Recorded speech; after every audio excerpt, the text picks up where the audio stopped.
So hello guys, so today I'm going to read Robert Greene. Today I'm going to read Mastery by Robert Greene. So let's start chapter 3. Absorb the master's power, the mentor dynamic. Life is short and your time for learning and creativity is limited. Without any guidance, you can waste valuable years trying to gain knowledge and practice from various sources. Instead, you must follow the example set by masters throughout the ages and find the proper mentor. The mentor-protege relationship is the most efficient and productive form of learning. The right mentors know where to focus your attention and how to challenge you. Their knowledge and experience become yours. They provide immediate and realistic feedback on your work so you can improve more rapidly. Choose the mentor who first fits your needs and connects to your life's task. Once you have internalized their knowledge, you must move on and never remain in their shadow. Your goal is always to surpass your mentors in mastery and brilliance. The alchemy of knowledge. Growing up amid poverty in London, it seemed that the fate of Michael Faraday, 1791 to 1867, was pretty much sealed for him at birth. He would either follow in his father's footsteps and become a blacksmith, or he would pursue some other manual trade. His options were severely limited by his circumstances.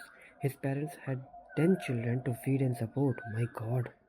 The father worked sporadically because of illness and the family needed additional income. First of all, who the heck made 10 children, man? The parents waited anxiously for the day when young Faraday would turn 12 and could get a job or begin some kind of apprenticeship. There was one trait, however, that marked him as different and was potentially troubling. He had an extremely active mind, one that was perhaps unsuited for a career that would entail mostly physical labor. Okay, so he has a active mind, very active mind. When he is not doing errands and chores for his mother, he would wander the streets of central London, observing the world around him with utmost intensity. Nature, it seemed to him, was full of secrets that he wanted to ponder and unravel. Everything interested him and his curiosity was limitless. He would ask endless questions of his parents or anyone he could find about plants or minerals or any seemingly inexplicable occurrence in nature. He seemed hungry for knowledge and frustrated by his lack of means to get it. One day he wandered into a nearby shop that bound and sold books. The sight of so many shiny books on the shelves astounded him. His own schooling had been minimal, and he had really only known one book in his life, the Bible.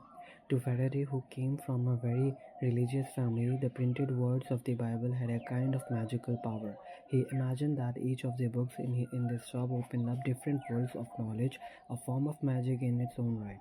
The owner of the shop, George Ribot, was instantly charmed by the young man's reverence for his books. He had never met someone quite so intense at such a young age. He encouraged him to return, and soon Faraday began to frequent the shop. To help Faraday's family, Ribot gave him a job as a delivery boy. Impressed with his work ethic, he invited him to join the shop itself as an apprentice bookbinder. Faraday happily accepted, and in 1805 he began his 7-year apprenticeship. In the initial months of the job, surrounded by all these books, the young man could hardly believe his good fortune. New books were commodities in those days, luxury items for the well-to-do. Not even a public library contained that could be found in Ribot's shop. The owner encouraged him to read whatever he liked in his off hours, and Faraday obliged by devouring almost every single book that passed through his hands. One evening he read an encyclopedia passage on the most recent discoveries in electricity, and he suddenly felt as if he would found his calling in life. Here was a phenomenon that was invisible to the eye, but that could be revealed and measured through experiments. This process of uncovering nature's secret through experiment enthralled him. Science, it seemed to him, was a great quest to unravel the mysteries of creation itself. Somehow he would transform himself into a scientist. This was not a realistic goal on his part, and he knew it, In England at this time, access to laboratories and to science as a career was only open to those with university education, which meant those from the upper classes. How could a bookbinder's apprentice even dream of overcoming such odds? If he had the energy and desire to attempt it, he had no teachers, no guidance, no structure, or no method to his studies. Then, in 1809, a book came into the shop that finally gave him some hope. It was called Improvement of the Mind, a self-help guide written by Reverend Isaac Watts, first published in 1741. The book revealed a system of learning and improving your lot in life, no matter your social class. It prescribed courses of action that anyone could follow, and it promises results. Faraday read it over and over, carrying it with him wherever he went. He followed the book's advice to the letter. For Watts, learning had to be an active process. He recommended not just reading about scientific discoveries, but actually recreating the experiments that led to them. And so, with Revery's blessing, Faraday began a series of basic experiments in electricity and chemistry.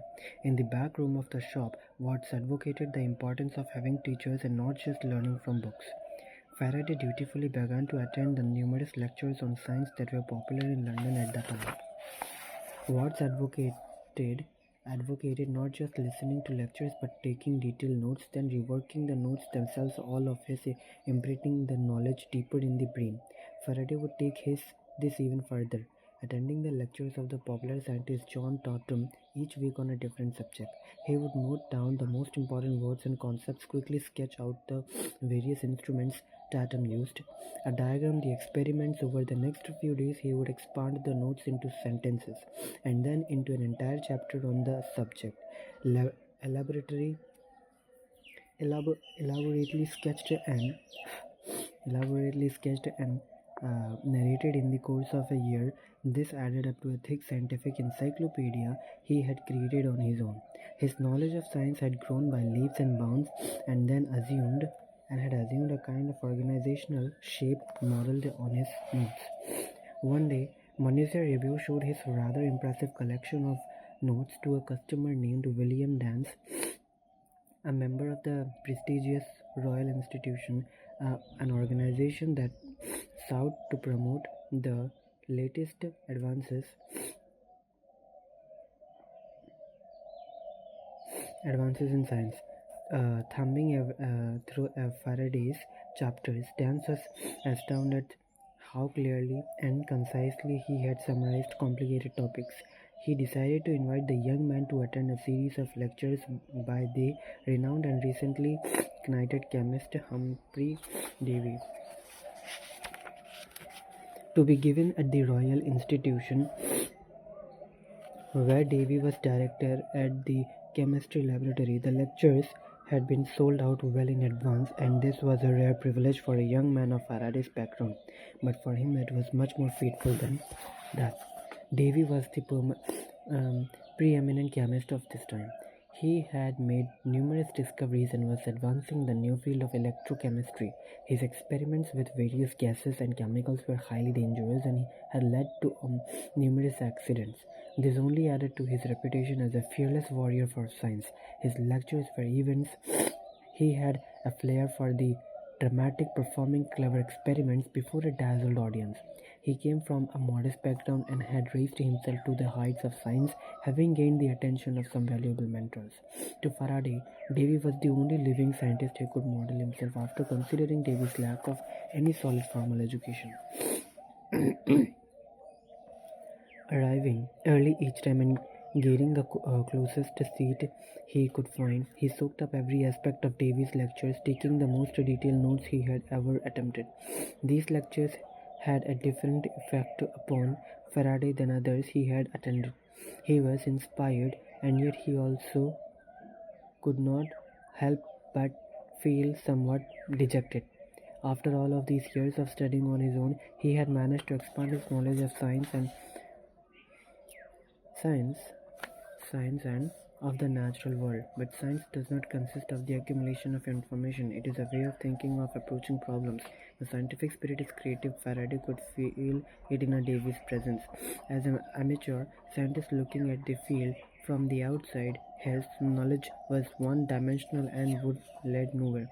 He needed to move to the inside where he could gain practical hands-on experience, become part of the community, and learn how to think like a scientist. And to move closer to this scientific spirit and absorb its essence, he would need a mentor.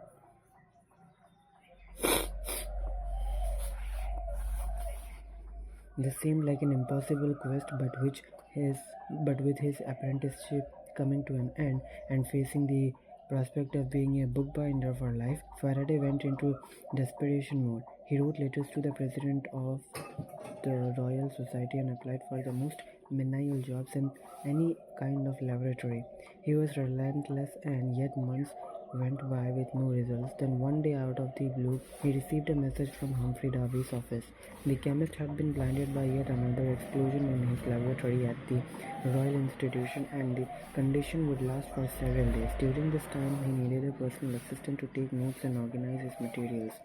Mr. Dance, a good friend of Davy's, had recommended young Faraday for the job. There seemed something fateful, even magical, in this occurrence. Faraday would have to make the most of it, do whatever he could to impress that great chemist. Awestruck to be in Davy's presence, Faraday listened with utmost intensity to every one of his instructions and did more than we asked for. When Davy, however, had recovered his sight, he thanked Faraday for his work but made it clear that the Royal Institution already had a laboratory assistant and there were simply no openings for him on any level.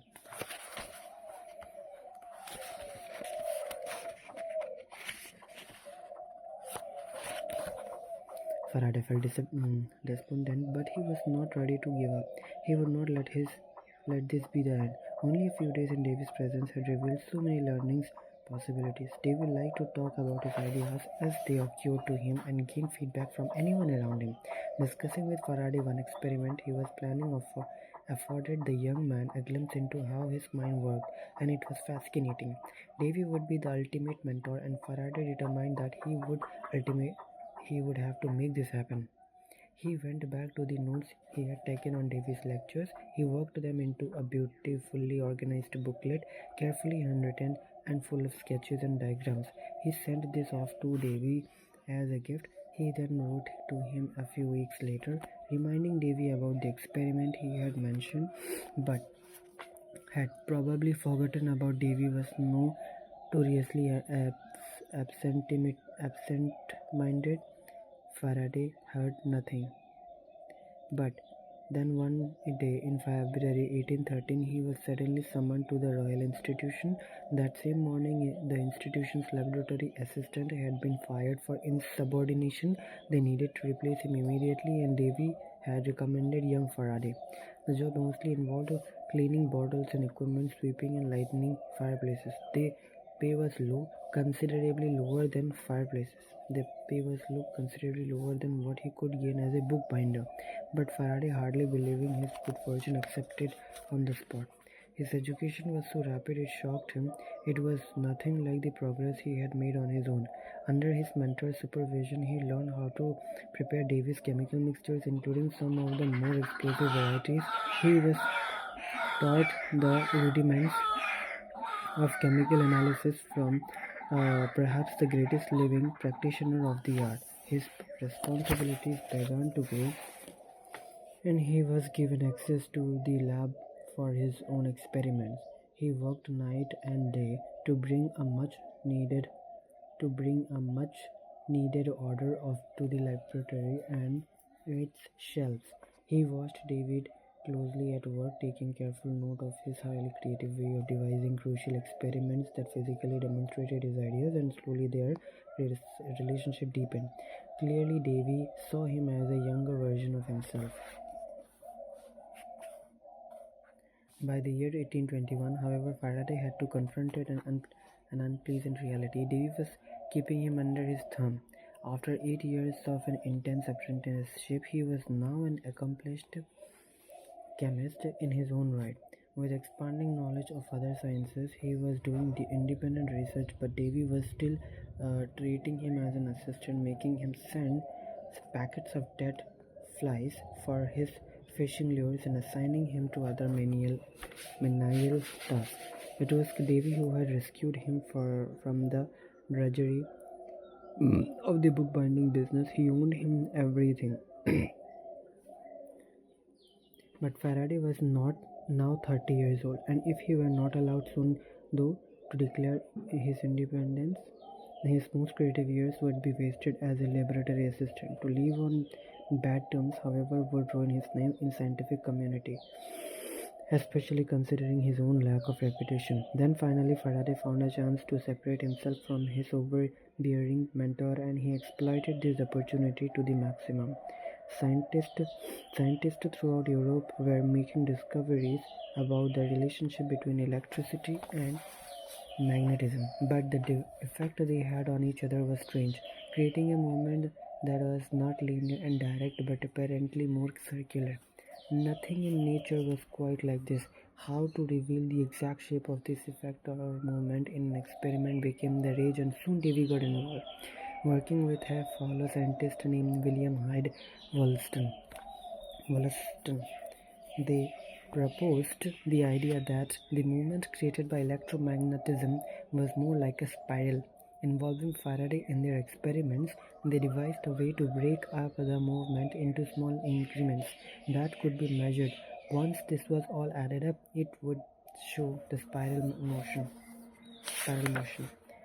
At about the same time, Faraday was asked by a close friend to write a review of all that was unknown about electromagnetism for an established journal, and so he began a rigorous study of the field.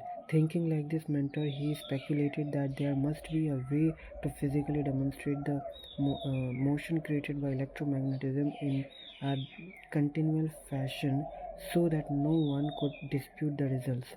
One night in September 1821, he had a vision of just such an experiment, and he put into practice. With a bar magnet secured upright in a cup of liquid mercury, a metal that conducts electricity, Faraday placed a suspended wire buoyed by a cork in the mercury. When the wire was charged with electricity, the cork moved around the magnet in a precise conical path. The reverse experiment, with the wire secured in the water, revealed the same pattern.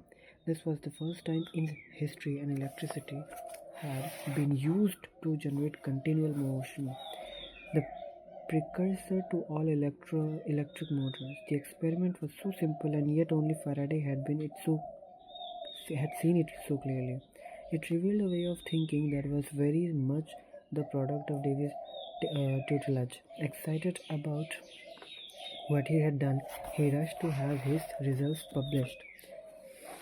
In his haste to get his report out, however, Faraday had forgotten to mention the research done by uh, Wollaston and Davy. Soon enough, when the rumor spread, the Faraday had actually plagiarized their work.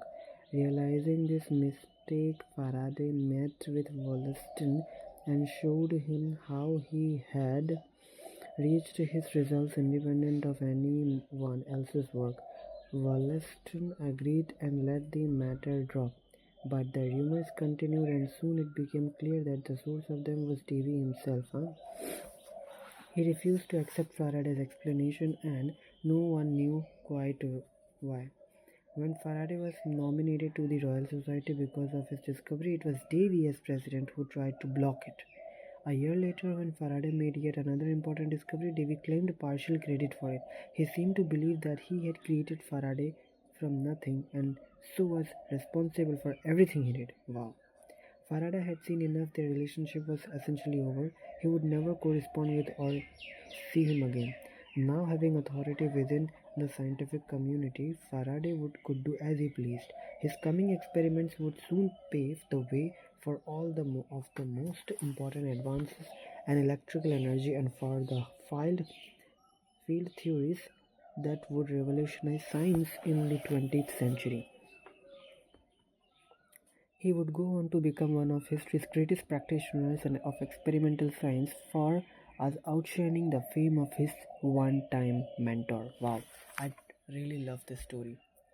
I mean, a boy who has born in a family where they are struggling to get the ends meet, but he went to a bookstore while walking toward his streets. While walking in the streets, he saw a bookstore. He started to frequently visit it, and then he get a job as a delivery boy, then bookbinder. Then he started to read the books, some of the books, and he realized the books are very, very amazing, and this is the place that people can find the books more than the library. And then he started to attend the science lectures, taking notes. Then he worked another as a apprenticeship, and now he became a scientist. I mean, I'm so fascinated by this fact that how reading books can change our life.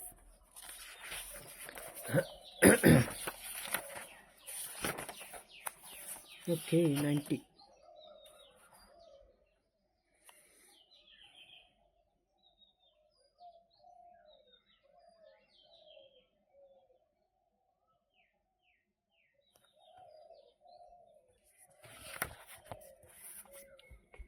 Keys to mastery. In the past, people of power had an aura of authority that was very real. Some of his aura, some of this aura emanated from their accomplishments, and some of it from the position, and some of them from the position they are occupied, being a member of the aristocracy or a religious elite. This aura had a definite effect and could be felt. It caused people to respect and worship those who possessed it. Over the centuries, however, the slow process of the democratization has worn away this aura of authority in all of its guises. To the point today of almost non-existence, we feel rightly so that no one should be admired or worshipped merely for the position they occupy, particularly if it comes from connections or a privileged background. But this attitude carries over to the people who have reached their position mostly through their own accomplishments. We live in a culture that likes to criticize and debunk any form of authority.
Almost all masters and people of power suffer from too many demands on their time and too much information to absorb. If you can demonstrate the ability to help them organize themselves on these fronts to a degree that others cannot, it will be much easier to get their attention and interest them in the relationship.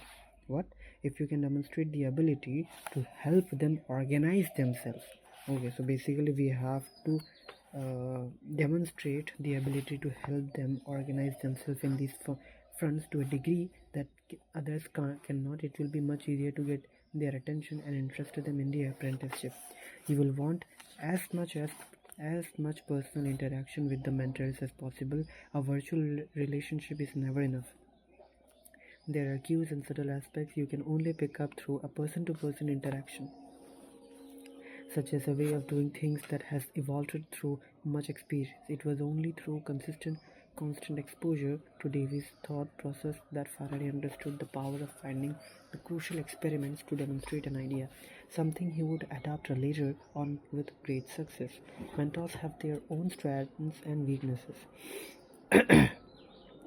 The good ones allow you to develop your own style and then to leave them when the time is right. Such types can remain lifelong friends and allies, but often the opposite will occur. They grow dependent on your services and want to keep you intended. They envy your youth and you unconsciously hinder you or become overcritical. You must be aware of this as it develops. Your goal is to get as much out of them as possible, but at a certain point you may pay a price if you stay too long and let them subvert your confidence. Your submitting to their authority is by no means unconditional, and in fact, your goal all along is eventually to find your way to independence, having internalized and adapted their wisdom. You must not allow yourself to feel any guilty when the time comes to assert yourself. Instead, as Faraday did, you should feel resentful and even angry about his desire to hold you back, using such emotions to help you leave him.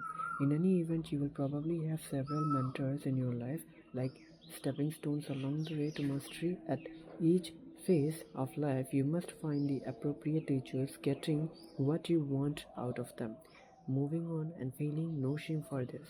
It is the path your own mentors probably took, and it is the way of the world. Strategies for deepening the mentor dynamic. One repays a teacher badly if one remains only a pupil. Friedrich Nietzsche. Although you must submit to the authority of mentors in order to learn from and observe their power to the highest degree, this does not mean you remain passive in the process. At certain critical points, you can set and determine the dynamic, personalize it to suit your purpose. The following four strategies are designed to help you exploit the relationship to the fullest and transform the knowledge you gain into creative energy.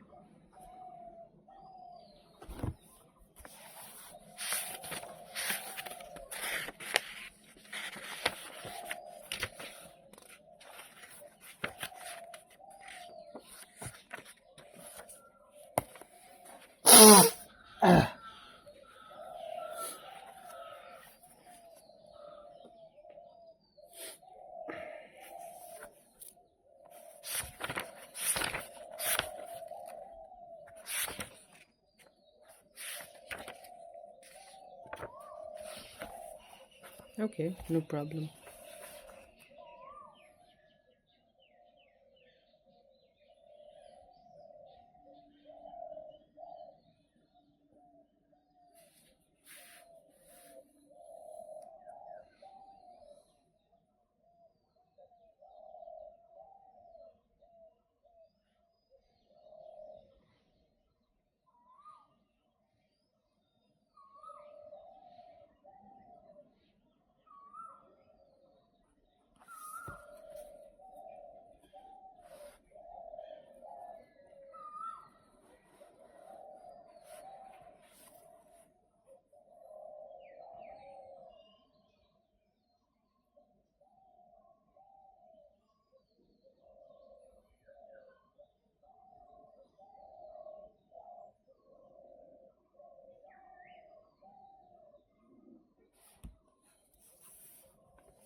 So I have completed chapter 3.